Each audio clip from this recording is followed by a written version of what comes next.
একদম পালাবি না, পালাবি না।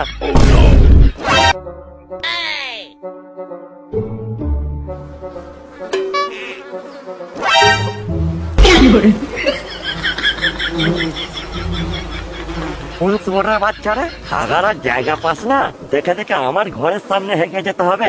জোরে হাগা পেয়ে গেলে তো নিজের প্যান্টেও তো হাঁকতে পারিস, আমার ঘরের সামনে কেন হাঁকতে হবে লাউরা?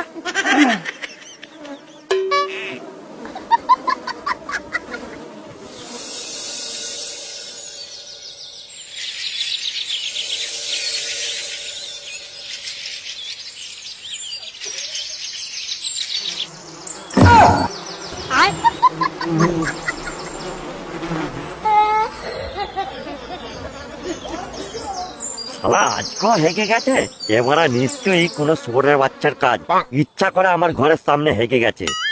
আর এইভাবে প্রতিদিন হরিপদ বাবুর বাড়ির সামনে কে যেন হেগে দিয়ে চলে যায়। বড়া বড়া বালের গুকে আজকে কেরোসিন তেল ঢেলে পুড়ে ছাই করে ফেলবো ওরা, আমার ঘরের সামনে হেগে যাওয়া। গিন্নি গিন্নি, কেরোসিন তেলটা নিয়ে আসো তো, আজকে ওরা সব পুড়ে ছাই করে ফেলবো ওরা। কি পুড়িয়ে ছাই করবে গো তুমি?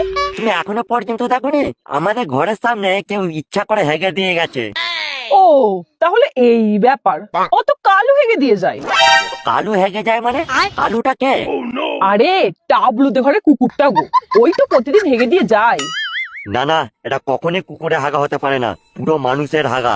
শালা মাছি ভ্যান ভ্যান করে উঠছে, বন্ধে টেকা যাচ্ছে না। কুকুরে হাগা হলে খানিকটা কালো হতো, আর এ লাউরা টাটকা হলুদের মতো লাগছে। মানুষের গু ছাড়া অন্য কারো গু হতেই পারে না লাউরা। দেখো কারোর হয়তো জোর পায়খানা পেয়েছিল, তাই হেগে দিয়ে পালিয়ে গেছে।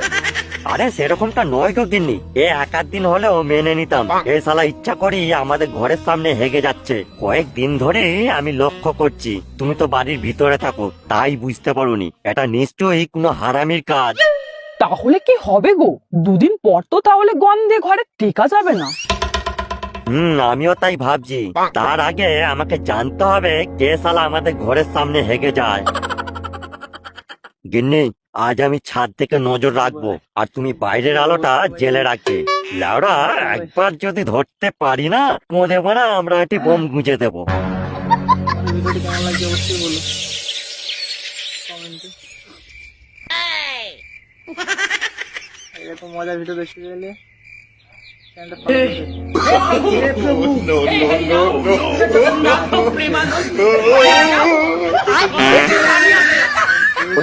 ওই তো ওই মালটাই হবে।